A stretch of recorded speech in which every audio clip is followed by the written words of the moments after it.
Hello दोस्तों, मां आहियां मंज़ूर मेमन। सिंध जे समाजी तब्दीली जे हवाले सां हीउ जेको असांजो उमेद ऐं उत्साह जे उनवान हेठि लेक्चर सीरीज़ जो सिलसिलो हले पियो, अॼु उन जो लेक्चर नंबर 7 यानी 7 लेक्चर आहे। ऐं अॼु जे लेक्चर में असां मुख़्तलिफ़ तहज़ीबी दौरनि जा नज़रियनि ऐं अक़ीदनि ऐं तौर तरीक़नि जी वज़ाहत कंदासीं, उनखे सम्झण जी कोशिशि कंदासीं। पर हाणे उन खां अॻु जो असां उन ते वञूं त मां बहितर इहो सम्झियो त असां पुठियनि 6 लेक्चर्स में जेके बि इम्पॉर्टेंट शयूं इंसानी ज़िंदगी जे हवाले सां, न सिर्फ़ु इंसानी ज़िंदगी बल्कि धरती ते हयात जे हवाले सां जेके की पॉइंट्स आहिनि उन्हनि खे हिकिड़ो दफ़ो ॿीहर हाईलाइट कयूं त जीअं हिन लेक्चर खे अॻिते असां वधूं त इहे शयूं असांजे साम्हूं हुजनि। सो उन जे लाइ अचो त उन्हनि खे ॿीहर असां थोरो क्विकली उन जो रिव्यू कयूं जीअं असांजी मेमोरी रिफ्रेश रहे। सो हिते हिन स्लाइड में तव्हां ॾिसंदो मां लिखियूं आहिनि ऑल की पॉइंट्स जेके बि असां ताईं 6 लेक्चर्स में डिस्कस करे आया आहियूं, ऐं इहो तव्हांजे लाइ हिकिड़ो बुनियादी डॉक्यूमेंट आहे। हिनखे मूं डॉक्यूमेंट कयो आहे, इहो तव्हांखे अॻिते हली इन खे साम्हूं रखे असांखे मौजूदा दौर जे हालतुनि जी ऐं असांखे पंहिंजे सिंध जे हवाले सां, असांखे पंहिंजी सिंधी क़ौम जे हवाले सां ऐं असांजे पॉलिटिकल इश्यूज़, समाजी इश्यूज़, मुआशी इश्यूज़, असांजा सकाफ़ती इश्यूज़ ऐं असांजी नफ़्सियात सां रिलेटेड जेके बि इश्यूज़ आहिनि उन्हनि खे सम्झण में सवलाई थींदी ऐं असांखे इहो बि सम्झ में ईंदो त दुनिया जे ॿियनि मुल्कनि सां कहिड़ा लॻापा रखजनि। सो ही इम्पॉर्टेंट डॉक्यूमेंट अथव, हिनखे लाइटली न वठिजो। It's very important about human life, not just the human life but about all life forms on earth. So हीअ जेका इंफॉर्मेशन आहे हिन हिकिड़ी स्लाइड ते इन में मूं हर शइ कैप्चर कई आहे हयात जे हवाले सां,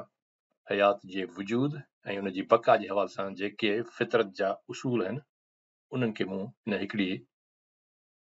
स्लाइड में तव्हांजे साम्हूं रखियो आहे। सो इहो स्लाइड तव्हां पाण वटि संभाले रखिजो।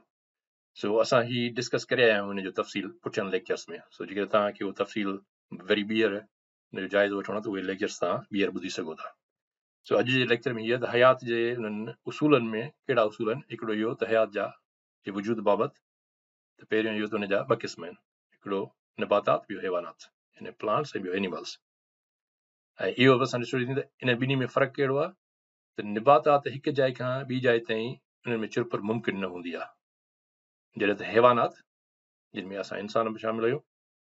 हैवानात हिकु जाइ खां ॿी जाइ ताईं चुरपुर करे सघंदा आहिनि। सो इन उसूल खे ज़हन में रखिजे। ऐं ॿियो उसूल आहे त हयात मां ई हयात जनम वठंदी आहे, यानी हिकिड़ी हयात जो वजूद ॿी हयात मां ई पैदा थींदो आहे। सो इहो अहम उसूल आहे जेको ज़हन नशीन करणु घुरिजे। ऐं टियों असूल जेको असां सिखियासीं त हयात जो वजूद जी बका ऐं हयात जी हरकत।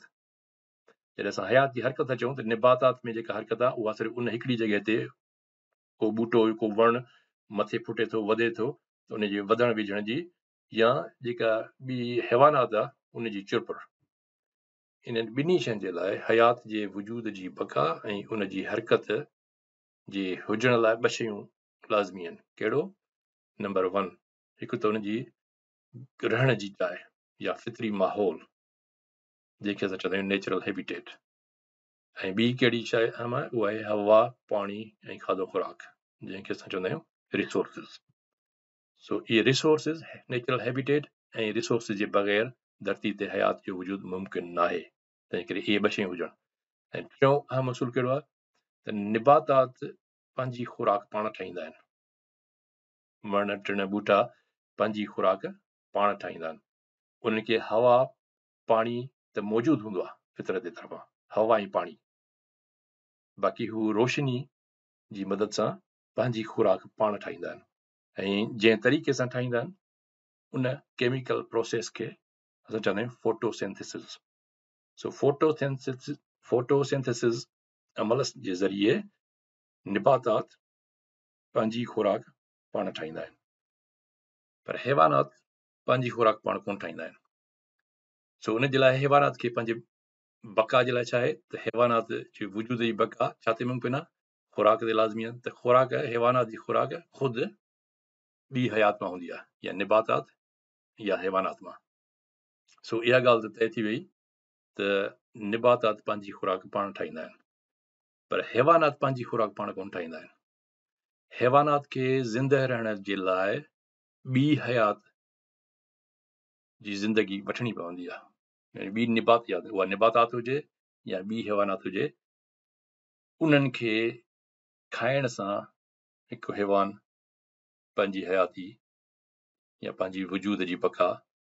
क़ाइमु रखे सघे थो। सो इहो फितरत जो हिकिड़ो इंतहाई ख़ौफ़नाक निज़ाम आहे, ऐं इन निज़ाम खां को छुटकारो कोन्हे को,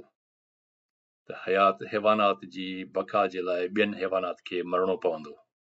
हाणे उन सिलसिले में इंसान जी पोज़ीशन कहिड़ी आहे, त इंसान खे इहा जेको इनखे असां चवंदा आहियूं अंग्रेज़ी में फूड चेन, त इन फूड चेन में सभ खां टॉप ते इंसान जी पोज़ीशन आहे। यानी असां इंसान जेको शऊर रखंदड़ हैवान, जंहिंखे असां चऊं था इंसान, उन शऊर रखंदड़ हैवान इन फूड चेन में सभ खां टॉप ते आहे। असां खां जेकॾहिं का मथे ताक़त हुजे हा, हयात हुजे हा, त असां उन जे कंज़म्पशन जो, उन जे खाधे खुराक जो असां ज़रियो हुजूं हा। पर असां ख़ुशकिस्मत आहियूं त धरती जे गोले ते असां हिन फूड चेन में सभ खां टॉप ते आहियूं। ऐं ॿियो उसूल जेको आहे अहम, उहो आहे त हाणे उन खाधे खुराक जे लाइ हैवानात खे ज़िंदह रहण जे लाइ ॿी हयात जो मरण फितरत जो हिकु अटल उसूल आहे, ऐं इहो वॾो भयानक उसूल आहे त हिकिड़ी हयात खे मरणो पवंदो ॿी हयात जे लाइ। ऐं असां ख़ुशकिस्मत आहियूं त असां इंसान ॿी सॼी हयात जे मथां आहियूं। हाणे हयात जी बका जे लाइ हिकु हयात जो ॿी हयात सां चइनि क़िस्मनि जो तालुक़ु हूंदो आहे, ऐं इहो तफ़सील असां पुठियनि लेक्चर्स में करे आहियूं। हिते जस्ट हुन जो जाइज़ो था वठूं त इहे यादि हुअणु घुरिजनि। हिकिड़ो हूंदो आहे कॉम्पिटिशन, ॿियो कोऑपरेशन, टियों कोलैबोरेशन, ऐं चोथों हूंदो आहे सिम्बियोटिक रिलेशनशिप। सो इहे 4 तालुकात हूंदा आहिनि, यानी competitive relationship, cooperative relationship, collaborative relationship, ऐं चोथों आहे सिम्बियोटिक रिलेशनशिप। सो इहे तव्हांजे ज़हन में हुजनि त हाणे तव्हांखे ख़बर पवंदी त इंसानी मुआशिरनि में हिननि शयुनि खे तव्हां मद नज़र रखंदे तव्हांखे सॼी ॻाल्हि सम्झ में अची त इंसानी मुआशिरा कीअं था हिक ॿिए सां इंटरेक्ट कनि, कीअं था हिक ॿिए सां लह विचड़ में अचनि। छो त इंसानी मुआशिरनि जो पंहिंजे फितरत, फितरी माहौल, ॿी हयात सां ही 4 चइनि क़िस्म जा तालुकात आहिनि। हिकिड़े ह्यूमन सोसाइटी जो ॿी ह्यूमन सोसाइटीअ सां, हिकिड़ी क़ौम जो ॿी क़ौम सां, अहिड़े क़िस्म जा तालुकात आहिनि। सो उन ते हाणे असां अॻिते डिस्कस कंदासीं। सो हाणे अचूं था असां पंहिंजे टॉपिक ते, त तहज़ीबुनि जे मुख़्तलिफ़ दौरनि, मुख़्तलिफ़ ज़माननि में जेके मुरविज समाजनि में जेके मुरविज नज़रिया या अक़ीदा ऐं तौर तरीक़ा हुआ मुख़्तलिफ़ तहज़ीबुनि जा, हाणे उनखे असां तरतीबवार हर दौर खे तरतीबवार खणंदासीं ऐं उन ते डिस्कस कंदासीं त उन दौर जा मुरविज अक़ीदा नज़रिया कहिड़ा हुआ। तव्हांखे पुठियों लेक्चर यादि हूंदो त असां तहज़ीबुनि जा 4 दौर, उन्हनि खे असां 4 दौरनि में विरायो आहे, ऐं उहे असां उन ते जो मुख़्तसिर जाइज़ो वठी आयासीं, पर हाणे असां उन ते तरतीबवार हिकु हिकु करे उन्हनि ते तफ़सील सां सम्झण जी कोशिशि कंदासीं त उन्हनि तहज़ीबुनि जा उन दौर में कहिड़ा मुरविज अक़ीदा हुआ, कहिड़ा नज़रिया हुआ, उन्हनि जा तौर तरीक़ा कहिड़ा हुआ।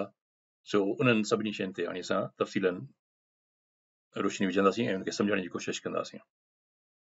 सो हाणे सवाल थो थिए त भई इहो सभु कुझु असां सम्झणु छो था चाहियूं, उनजो कहिड़ो मक़सदु आहे, छा लाइ था सम्झणु चाहियूं। सो असां इहो सभु कुझु एतिरी जेको कयूं पिया था मथे मारी, उहा इन जे करे इहो सम्झणु इन जे करे ज़रूरी आहे त जीअं असांखे पंहिंजे मौजूदा दौर जे हालतुनि ऐं मौजूदा दौर जे तक़ाज़ाउनि खे सम्झण में सवलाई थिए, त जीअं असां पंहिंजे वजूद, इनफ़रादी वजूद, पंहिंजे क़ौमी वजूद, पंहिंजी क़ौमी बका, पंहिंजी धरती जी सलामती खे मद्देनज़र रखंदे असां ॿियनि क़ौमुनि सां कहिड़े नमूने सां बहितर तालुकात क़ाइमु करे सघूं था, ऐं ॿियनि सां गॾिजी बाहिमी बका, आलमी अमन समेत दुनिया खे ॿिया जेके दरपेश आलमी मसइला आहिनि जहिड़ो की माहौलियाती तब्दीलियूं ऐं उन्हनि तब्दीलियुनि जे नतीजे में इहे जेकी कुदरती आफ़तूं बर्पा थी रहियूं आहिनि सो इहे अॼु जे दौर में जा जेके आलमी मसइला आहिनि जेके कंहिं बि हिकिड़ी क़ौम जे वस जी ॻाल्हि कोन्हे का जेसि ताईं सभई क़ौमूं सभई मुल्क जेके हिन धरती जे कोले ते रहनि था उन्हनि जे गॾियल कावशुनि सां ई मुमकिन थी सघंदो त असां हिन माहौलियाती तब्दीलियुनि ते ऐं इहे जेके बि कुदरती आफ़तूं उन्हनि जे नतीजे में अचनि थियूं उन्हनि ते कंट्रोल करे सघूं सो उहो असांखे तॾहिं सम्झ में ईंदो जॾहिं असां ही पूरी हिस्ट्री असांखे सम्झ में न ईंदी ऐं असांखे उहा रिलेशनशिप कहिड़ी आहे उहो मूं तव्हांखे पुठियनि लेक्चर्स में ऐं हाणे असां ज़िक्र करे रहियासीं त उहे 4 रिलेशनशिप्स आहिनि कॉम्पिटिशन कोऑपरेशन कोलाबोरेशन ऐं सिम्बियोटिक उहे ज़हन में रखंदो त पोइ असांखे ख़बर पवंदी त अॼु जे दौर में असां ॿियनि क़ौमुनि सां कीअं पंहिंजा तालुकात क़ाइमु रखूं ताकी दुनिया में बाहिमी अमन ऐं सलामती मुमकिन थी सघे सो इहो नुक़्तो इन जे करे ज़रूरी आहे तॾहिं ई असां हीअ हेॾी कावश पिया कयूं ही पुठी हिस्ट्री सम्झण जी कोशिशि था कयूं सो हाणे अचूं था त सभ खां पहिरीं जेके असां 4 दौर जिन जो ज़िक्र कयोसीं उन में पहिरियों असां हिन खे डिवाइड कयोसीं त ही दौर जेको आहे हिनखे असां चवंदा क़दीम ज़माननि जो दौर या एंशंट टाइम्स ऐं इहो असां सम्झण जे लाइ रुॻो इहो पीरियड रखियो आहे त 600 साल क़बल मसीह खां 400 साल ईस्वी ताईं ऐं तक़रीबन 1000 सालनि जो दौर आहे ऐं इहो ॾिसंदासीं त इन दौर में कहिड़ा नज़रिया कहिड़ा अक़ीदा हुआ ऐं उन्हनि मुआशरनि खे इन दौर जे मुआशरनि खे सॼी दुनिया में मुख़्तलिफ़ ख़ितनि में जेके क़ौमूं रहनि पियूं उन दौर में उन्हनि वटि कहिड़ा फैमिली रिलेशनशिप आहे माना कहिड़ा तालुकात हुआ जंहिंमें उन्हनि जी बका मुमकिन हुई उहे छा कंदा हुआ पोइ कहिड़ा तौर तरीक़ा हुआ सो उन्हनि खे सम्झण जी कोशिशि कंदासीं सो इन क़दीम ज़माने जे दौर में जंहिंखे असां इहो पीरियड डिवाइड कयो आहे 600 खां 400 साल इहे दौर में जेको वर्ल्ड व्यू हो माना दुनिया जे बारे में हुननि छा पियो सम्झो त काइनात छा आहे इंसानी ज़िंदगी छा आहे त उहे जेको नज़रियो हो इन खे असां इख़्तिसार में चवंदासीं उहो वर्ल्ड व्यू कहिड़ो त ॾंद कथाउनि जो दौर हो मिथ्स तो ॾंद कथाउनि जो दौर या उनखे असां चवंदा आहियूं सुपरस्टिशन्स तोहमात दकियानूसियत ऐं तोहम परस्ती पेगनिज़म यानी फितरत जी पूॼा करणु नांग बलाउनि जी पूॼा करणु सिज चंड तारनि जूं पूॼा करणु जबलनि जी पूॼा करणु दरियाहनि जी पूॼा करणु अज़दहाउनि जी पूॼा करणु सो तव्हां दुनिया जे पूरे ख़िते में मुख़्तलिफ़ ख़ितनि में रहंदड़ क़ौमुनि जो तव्हां हाणे जाइज़ो वठंदो तव्हांखे सॼो आइडिया थी वेंदो त चाइना जी जेका तहज़ीब हुई उते अज़दहाउनि जी पूॼा कई वेंदी तव्हां हिंदुस्तान में अचो त उते नांगनि जी शीशनांग इन्हनि जी पूॼा कई वेंदी मुख़्तलिफ़ मुजस्मा ठाहे ऐं हिनखे देवताउनि जी पूॼा कई वेंदी सो इहो देवताउनि जो दौर हो ॾंद कथाउनि जो देवताउनि जो तोहम परस्ती जो दौर हो ऐं हिनखे असां पेगनिज़म बि चवंदा आहियूं सो इहो वर्ल्ड व्यू हो हाणे इन वर्ल्ड व्यू सां छा थींदो आहे जो असां पुठियें लेक्चर में पढ़ियासीं त जंहिं बि दौर में जंहिं बि मुआशरे जे अंदरि जेको वर्ल्ड व्यू हूंदो आहे उन वर्ल्ड व्यू मुताबिक़ उन क़ौम जी नफ़्सियात जुड़ंदी आहे सो इहो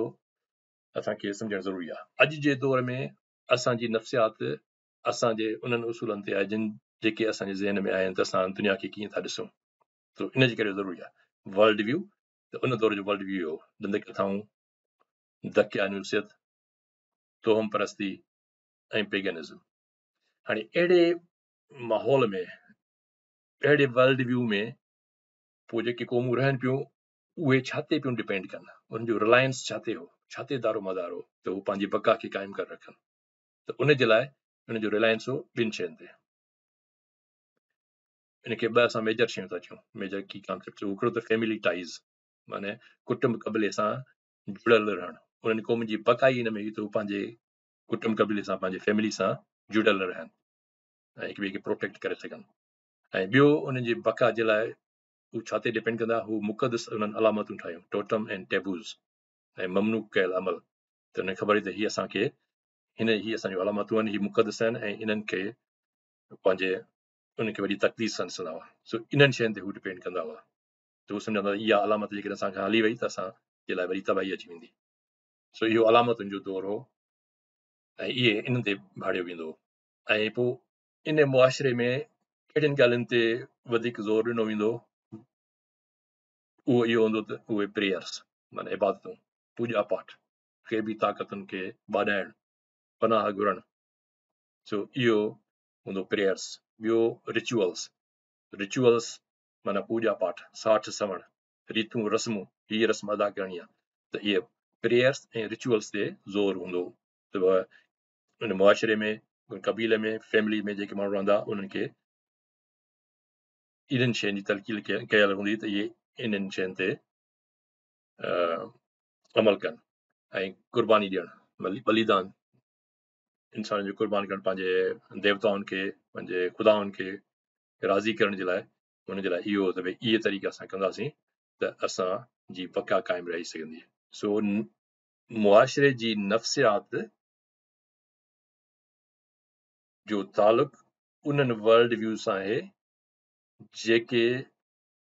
हुननि वटि काइनात जे बारे में आहिनि, त काइनात जो ख़ल्क़ींदड़ केरु आहे ऐं बका जो ज़ामिन केरु आहे, उन मुताबिक़ नफ़्सियात ठहंदी आहे ऐं उहा नफ़्सियात मां ख़बर पवंदी आहे त हिन क़ौम जो मुस्तक़बिल कहिड़ो आहे। सो इहो सम्झणु तमामु ज़रूरी हो। ऐं इन दौर में असां इन दौर खे मज़हबनि जो दौरु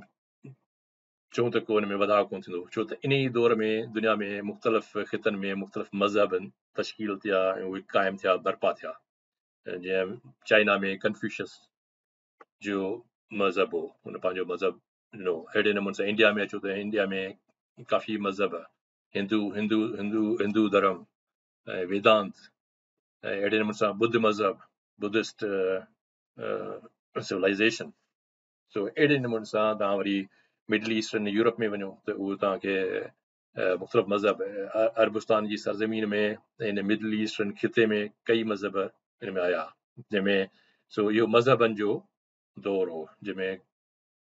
मिडल ईस्टर्न सोसाइटीज़ में जो असरु वरी यूरोप ते पियो, त मिडल ईस्टर्न में कहिड़ा मज़हब आया उहो तव्हांखे ख़बर आहे। जंहिंमें जेकॾहिं हज़रत नूह खां वठी तव्हां शुरू कयो त नूह खां वठी ॿिया नबी आया, पर उन में जेके 4 अहम नबी काउंट थियनि था जिन वटि तालीमात हुई डॉक्यूमेंट फॉर्म में, हिकिड़ो दस्तावेज़ी फॉर्म में। तो उहो हज़रत दाऊद, हज़रत इब्राहिम, हज़रत मूसा, हज़रत ईसा, ऐं आख़िर में हज़रत मोहम्मद सल्लम ताईं। त इन्हनि पंहिंजे पंहिंजे दौर में, या ॿिया नबी हुआ, त इन्हनि नबियुनि पंहिंजे पंहिंजे दौर में जेके इनकलाबी सोच मुआशिरे में क़ाइमु कई, उन ते मां हिकिड़ो इस्लामिक पॉइंट ऑफ व्यू सां लेक्चर तयारु कंदुमि, त उन ते असां डिस्कस कंदासीं त इन्हनि माण्हुनि, इन्हनि शख़्सियतुनि कहिड़े क़िस्म जा मसइला या सुवाल हुआ जिन खे सुलझाइण, जंहिंखे हल करण, जंहिंखे सम्झण जी वॾियूं कावशूं कयूं ऐं झरझंग रुलिया, उन खां पोइ वञी उन्हनि हक़ीक़तुनि ते पहुता ऐं पंहिंजे मुआशिरे खे पोइ उन ॼाण जे बुनियाद ते उन्हनि पंहिंजे मुआशिरे में समाजी तब्दीलियूं आंदियूं। सो इहो हिकिड़ो अलॻि लेक्चर मां तयारु कंदुमि। सो अॼु जे लाइ इहो एतिरो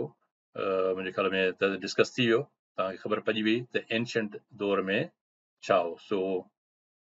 आख़िर में इख़्तिसार इहो त जेको क़दीम ज़माना हुआ, इहो 1000 सालनि जो जेको टाइम पीरियड आहे, इहो दौरु उहो ॾंद कथाउनि जो, तोम परस्ती जो, पेगनिज़म जो ऐं मज़हबनि जो दौरु हो, जंहिंमें नवां नवां मज़हब तश्कील थिया। ऐं उन में जेका अहमियत हूंदी उहा कुटुंब कबीले खे हूंदी, ऐं टोटम टेबूज़ में प्रेयर्स, रिचुअल्स ऐं सेक्रीफाइस। सो इहे उन जूं उन सोसाइटीअ जा तौर तरीक़ा इहे हुआ ऐं इहे नज़रिया हुआ। सो उमेद त हीउ तव्हांखे क्लियर थींदो। पोइ हाणे हिन खां पोइ जेको दौरु शुरू थिए थो, असां वरी पोइ उन ते नेक्स्ट लेक्चर में डिस्कस कंदासीं, जंहिंखे असां चवंदा आहियूं प्री मॉडर्न एज, क़बल जदीदियत वारो दौरु। इहो असांजो हूंदो लेक्चर नंबर 8। सो हाणे हिते वठूं था पाण इजाज़त।